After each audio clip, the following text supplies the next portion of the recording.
Hello, everybody, and thank you for tuning into the Liberty Report. With me today is Daniel McAdams, our co-host. Good to see you, Daniel. How are you doing? I am doing a lot better than I was a few days ago, Dr. Paul.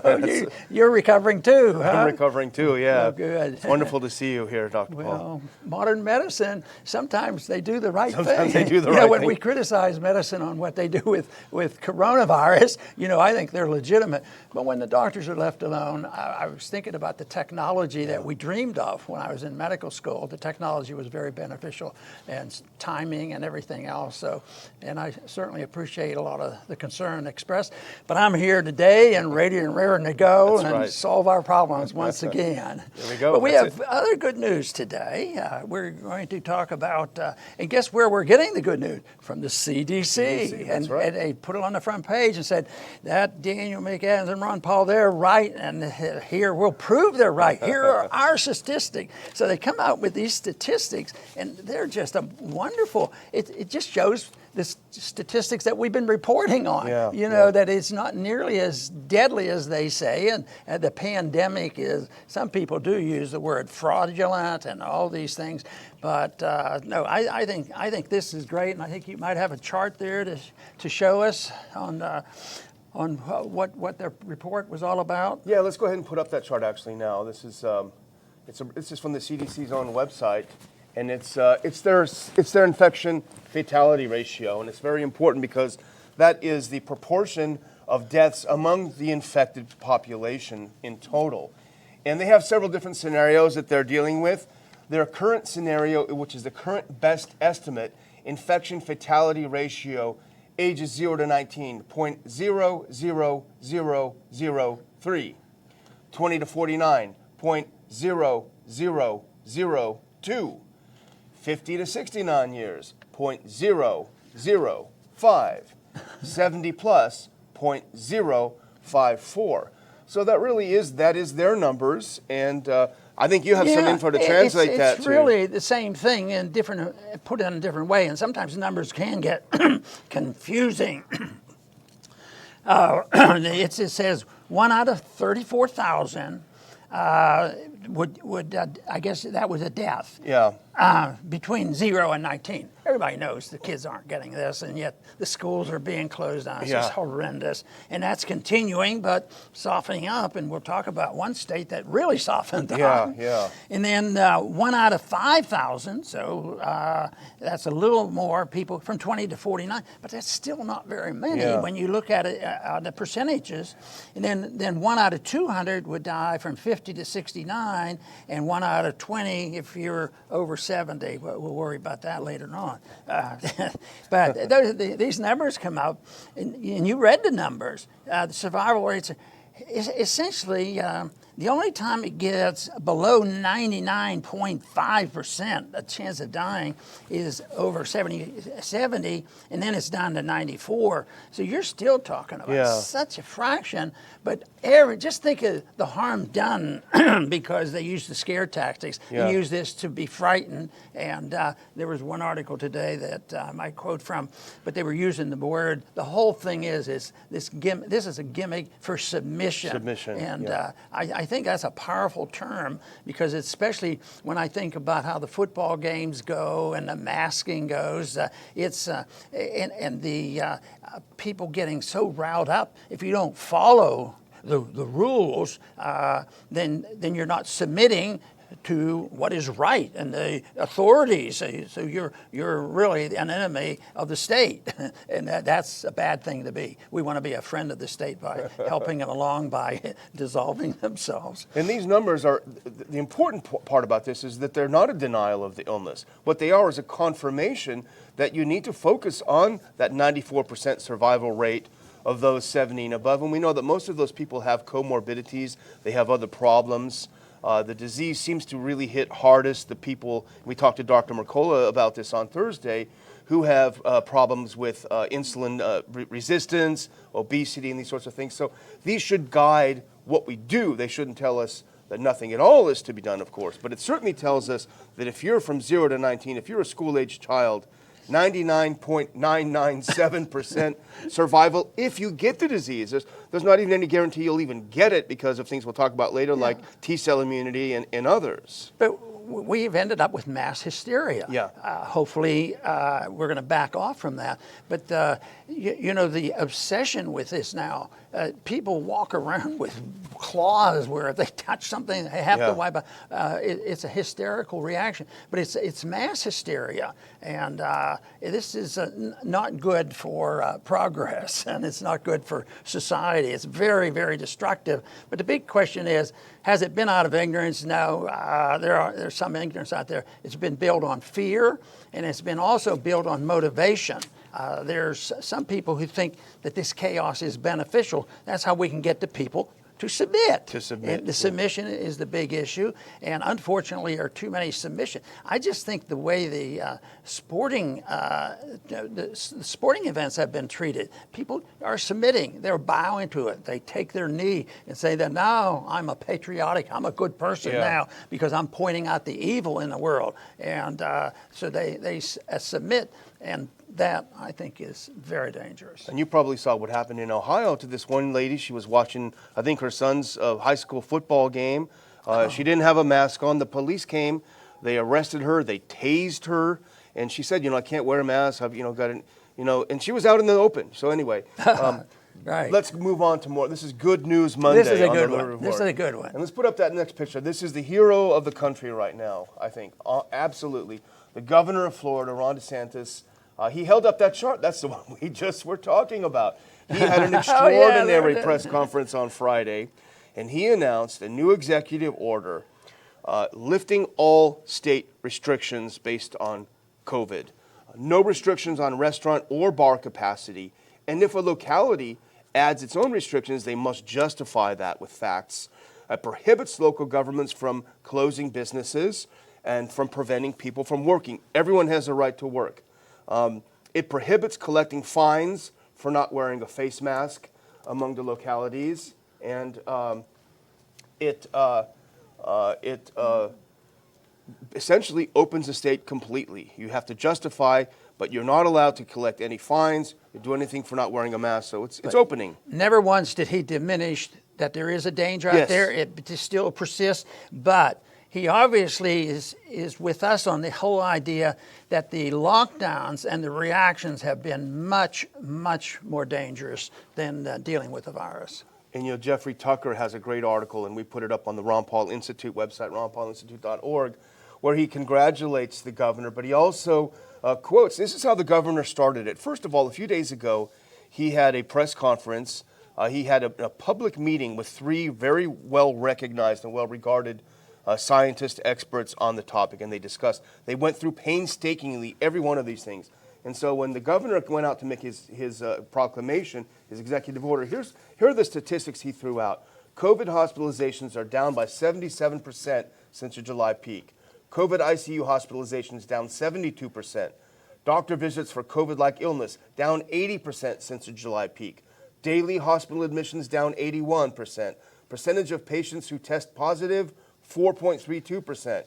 Only 24% of hospital beds are empty, 23% of ICU beds are empty. My guess is that those numbers are pretty similar to what we have here in Texas, in many other places that are still not opening up. But he said, based on these numbers, and as you say, understanding that there still is a disease out there, there's still a risk, but based on this, as Jeff Tucker says, DeSantis came to realize that these freedom-killing measures were not addressing the medical problem. Right.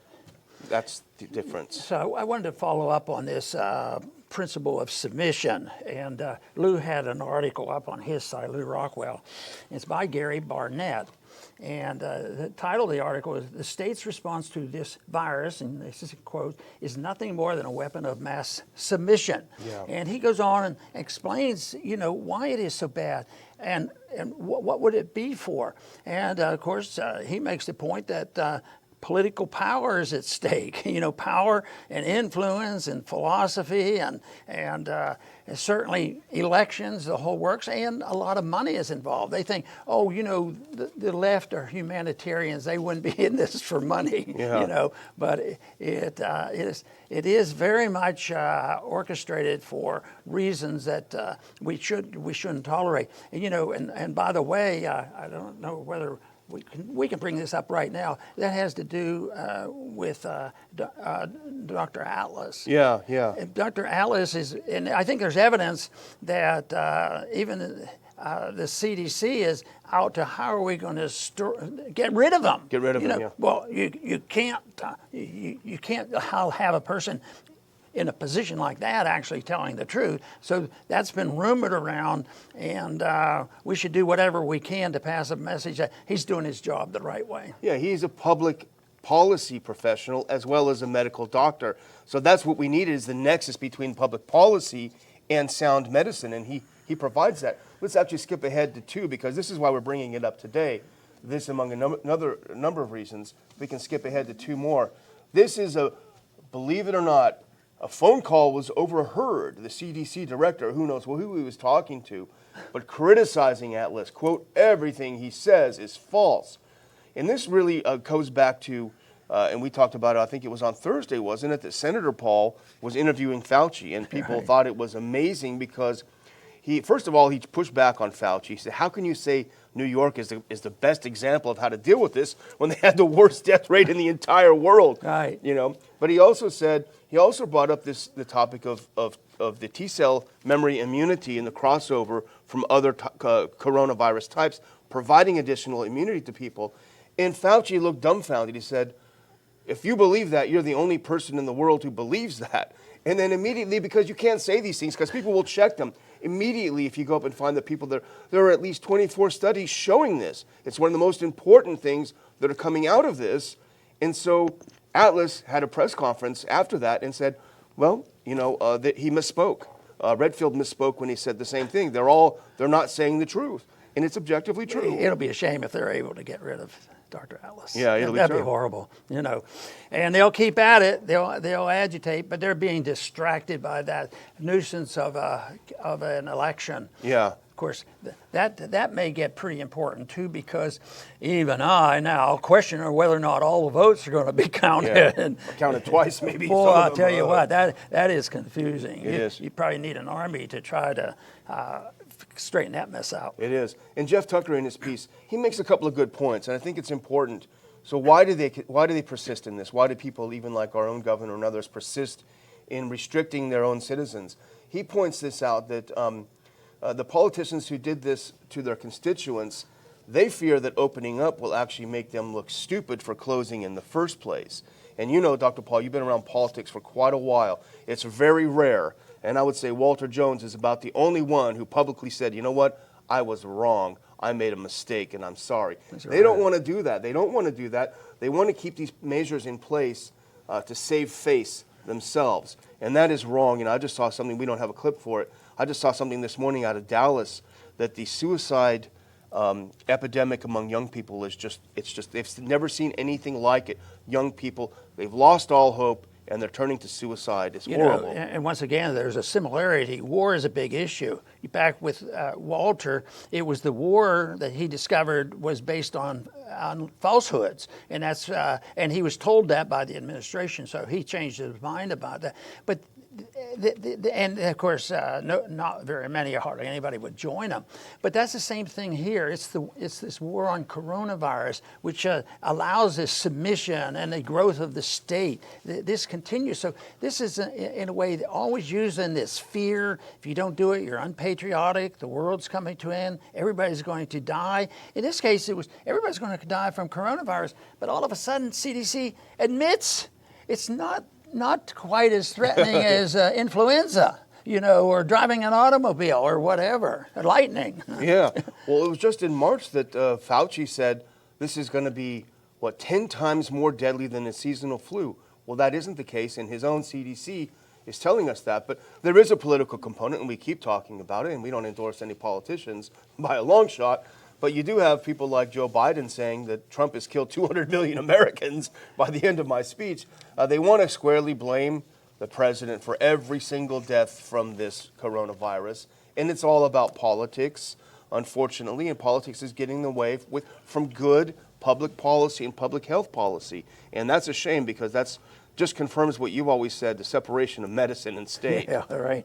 I'm going to bring up an economic issue, which I find fascinating and interesting because you have to sort it out. It's not easy to say, he's right and they're wrong. It has to do with the court cases going on now. The Trump administration and CDC are being sued by landlords. And the issue is suspension of the ability of a landlord to put somebody out of their building. Matter of fact, it's going in the opposite direction when they'll put them out and they'll build more government buildings and open to the street people, you know, this sort of thing. But anyway, they're being sued because they're being ruined. And they say, oh, yeah, well, they're billionaires and there's a big room, you know, big hotels and all this stuff, and they have no sympathy whatsoever.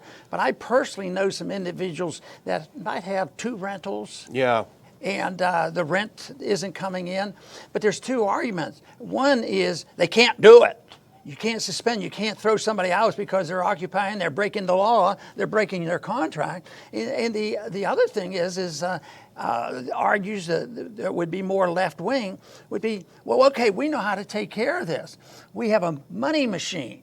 We'll just print money and send the money to the people who are renting, and they'll be happy. They pay the rent, and then also the landlords are going to be happy.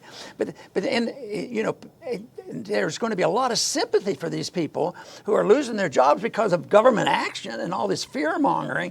At the same time, are you going to put all the burden on the the landlords? And some of them, you know, just really struggle. They try to get ahead. They have a little rental here, and the person's not paying. And so I predict probably what will happen is going to be easier to print money and pass out the money. Yeah. But it's interesting property contract arguments on what one should do with it. If it were minor, you know, if we didn't have these horrendous government-created lockdowns and corrections made, it wouldn't be so massive, and it could be sorted out, but and protect both the landlords and base it on property rights. But anyway, it won't be resolved easily. But don't sweat it, people. The government knows how to print money. Everybody will be happy until the money goes bad. Yeah. I like that picture that goes with it. There's these people carrying a sign, cancel rent. Right. And what are the morality of that? Cancel rent. That's good. Free stuff, yeah. That's how you get votes. Yeah, free for everything. Well, I want to circle back around to Texas a little bit, and we do focus a lot on it. Part of it's because we live here, but part of it's because we're unhappy and upset. And I hope that the move taken by the Florida governor is going to put some pressure on our own governor, who's been very mealy-mouthed. Let's turn this next one. Here's someone who's got a little bit of spunk and who's not afraid of fighting. This is Shelley Luther, and you'll remember her, Dr. Paul. Right. She ran a hair salon up in Dallas. She said, I'm not closing. I don't care. She was arrested. She was thrown in jail, and she got out of jail and said, you know what? I'm going to run for office. I'm sick of this. So she's running for the Senate, the Texas Senate. She called Greg Abbott a, quote, tyrant governor for the way he's handling the state and closing down businesses and picking, if you're a bar, you got to close. If you're a restaurant that serves drinks, you can stay open. So that's pretty exciting, and I think it's good. But the dam is bursting elsewhere, too. And let's look at this next one. This is a letter sent to the governor by a representative here in Texas, Steve Toth. Basically, what he's saying is, Governor Abbott, I am withdrawing any support for you and for your leadership as the governor of the state of Texas. And he talked about the destruction of the population, of the economy, lack of leadership, lack of good sense. And here's a good example of lack of good sense, Dr. Paul. This is who he's listening to instead of listening to people who actually believe in freedom. Let's have the next picture. This is the notorious, the evil, the demonic Judge Hidalgo from Harris County. Even when the numbers are as good as Florida here, she says, you must keep businesses closed. You must keep schools closed. You can't go outside. Put on a mask. You know, it's funny, I saw there was a press conference that she was in, and she didn't realize that it had gone live yet, and this was just released. She didn't have a mask on. She was standing there right next to another official, And then all of a sudden, when she realized that she was already live, she ripped out her mask from her pocket and threw it on as quickly as she could. So that shows about the double standards. Does that qualify as hypocrisy? A little bit of hypocrisy. Yeah, that's good.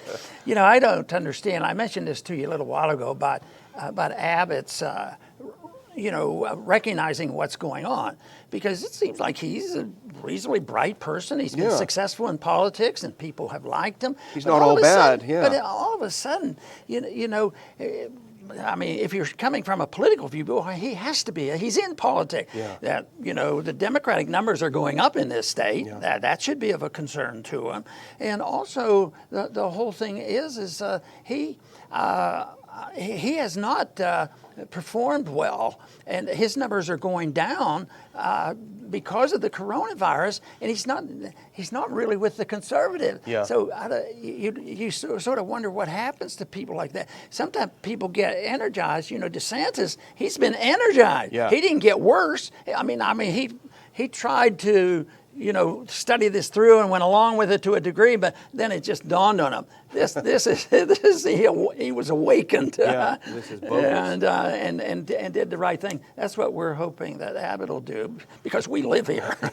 But you're right. The Democrats will automatically hate him no matter what he does, and he's losing that base of conservative Republicans, for lack of a better term, free market people who are being destroyed. Well, I'm going to close out if we're done. It's with I'm going to circle back to our good buddy Dr. Fauci. And this came out over the weekend. This is not going to shock you. I should say it's going to shock you. Let's look at that next picture. Here's Fauci. He cautions that a vaccine won't eliminate the need for masks and public health measures. So he's saying even if this magic vaccine comes, you're still going to have to wear a mask. You're still going to have to social distance. And this is a shocker. You're still going to have to wash your hands because, of course, before coronavirus, nobody ever washed their hands. But here's Fauci. This is the next one. This went around over the weekend, this little meme over here, if you can look at the next one, that next picture. And this is also hypocrisy.